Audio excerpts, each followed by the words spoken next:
What's going on, guys? Welcome back to the channel. We got Chris here. Hi guys! So we got a very exciting video today. We're going to be working on the 2020 COVID special GT500 today. And we're going to be doing an ice tank on it. We're going to be doing a pulley and a couple of other things. We got the ice tank right here. And we got to relocate all the fuel pump relays and fuses. This thing has 3 fuel pumps. Dang, this thing's got 3 full pumps. 3 full pumps. I heard if you put SpaghettiOs in it, it runs better. Beans. Huh? Beans. I thought it was SpaghettiOs. Oh. But we're going to go ahead and get this installed here today as well. We got to run some lines for it. So we got a plug and play setup with a EMP pump. So we're excited. We're ready to go. What do you think, bud? You want to show them this? Means it's already done and you're late to the party? Yeah, sure. I was putting together the important stuff. Oh yeah. So what's up? We put an aux idler pulley on here because on the dyno it was getting a little bit of belt slip. So we installed a nice tensioner here. So we get a little bit more tension on that supercharger belt there. So get a little bit more boost out of her. Yeah, because it needs it. We don't need those things slipping. We don't like slipping rubbers. No, we don't. Nope. Bad. So, Chris already got that installed real quick, and I think what else is under the hood so far? I have no idea. But no, this is an SPE aux idler pulley. On a serious note, a great unit here. Pretty simple. It uses factory mounting locations. Here, you just pull the 2 bolts out, replace it with these Allen head screws that are offset and flush, so it doesn't get in the way of anything. And then it has an adjustment up top, so you can put more tension down. So a great unit from them at SPE. Shout out to them. Yeah. So how many boosty points does it bring up? I think it said like 72. At least 72, right? Something like that. Yeah, I mean it needs all the boost for this huge intake. Looks like a big old whale. A whale what? It looks like a whale winky. A whale winky? But yeah, so we're gonna go ahead and get that all thrown in here, and yeah, We're done with that part of this ordeal. Yeah. Well, let's get her did. So the folks at home, if you don't know already, we did a billet lid, a 1320 Junkie ported blower, and we did Division X fuel rails, and I think it's into a lethal fuel hat with triple 525 pumps. Something like that. Pretty close. I don't know. It has a lot of, when you turn it, has a lot of, yeah, I mean it's got, at least it's got 3. They're Yep. And it's got a Palm Beach dyno throttle body. It's mated up with a JLT whale winky. And this is 1320 Junkie. Oh, this is a 1320 Junkie whale winky? It is. Okay. Yeah. So. And then, yeah, so. Then it's got. Note, though, yeah, lethal fuel system. It has, I think there's 1700cc injectors. Andrew knows. Go over to Andrew's channel and take a look. Yeah, go over there. Yeah, Mustang Lifestyles. Tell him Chris and Derek sent you, and that you guys want to see how big his well winky is. Yeah, that's besides the point. So it's also got an ATI lower dampener. And long tubes. They're EPA friendly. There's some meow meow power under there too. So I think those are. Don't ask me. I don't know. Hey, just go check out Andrew's channel.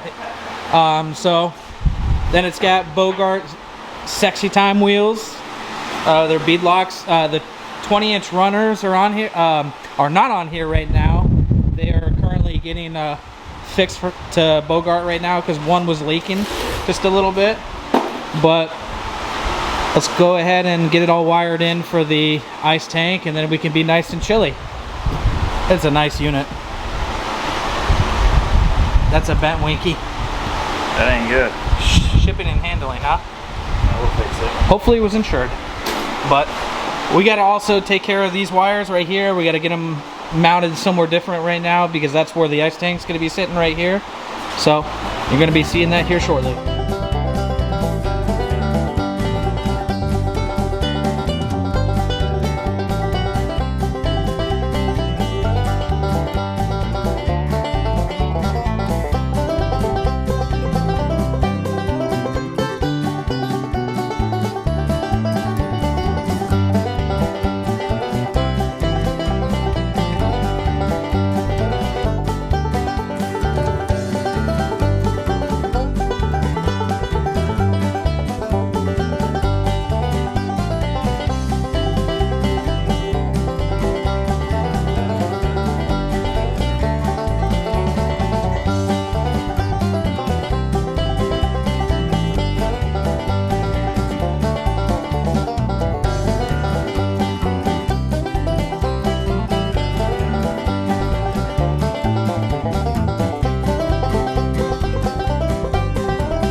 All right, just to recap, so I went ahead and wired in the switch for the ice tank right in here, so it'll have an on position, auto, and ran all the power wires through here, up into the battery, and then Chris went ahead and got the ice tank mounted, and some of the hoses ran so far, got the pump mounted as well, so we're moving along. What do you think?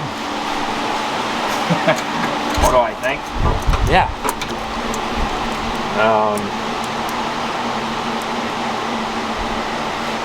I don't know, dude. I think it's a fun project. Yeah. Yeah. All right. So now with the pump, the switch will be right in here. I don't know if you can kind of see it. Let me get some light. But you can see the pump switch will be right there, and it's got the label for auto, off, and on. So that came out pretty good. Definitely a pain in the butt to get in there, but it worked out. So.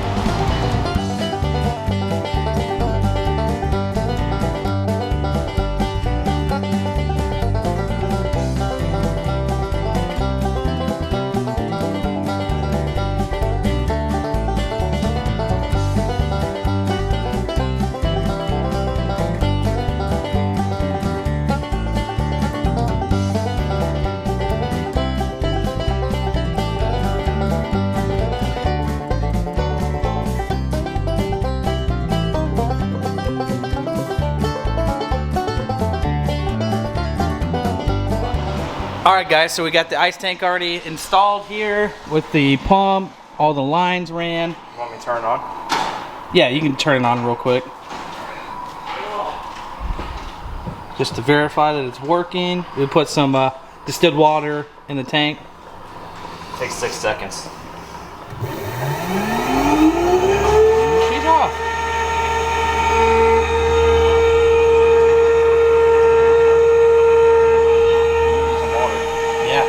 Big pump.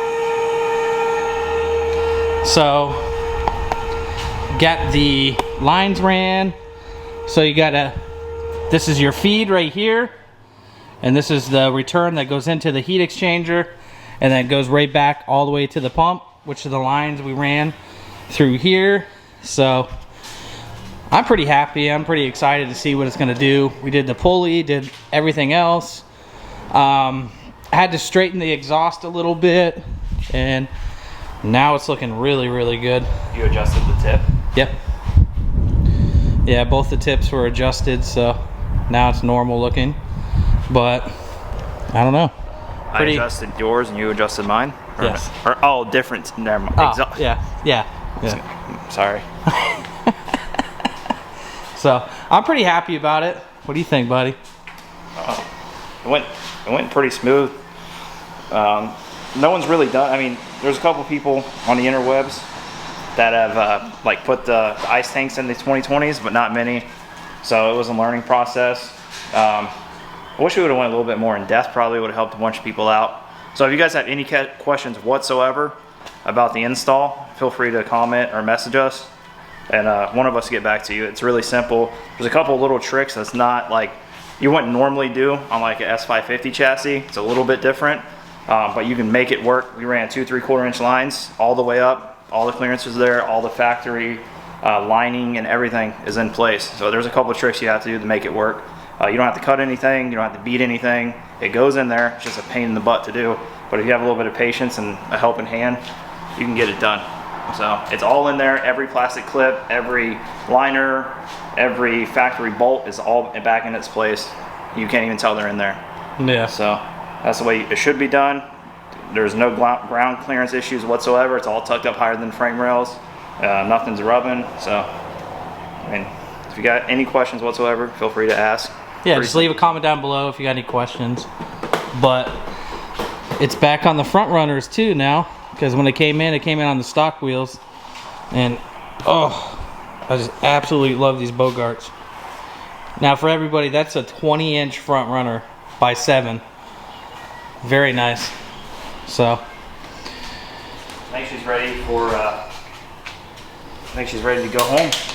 Yeah. We got to put the small. We have the. I think Andrew said that we have dyno time scheduled for next week.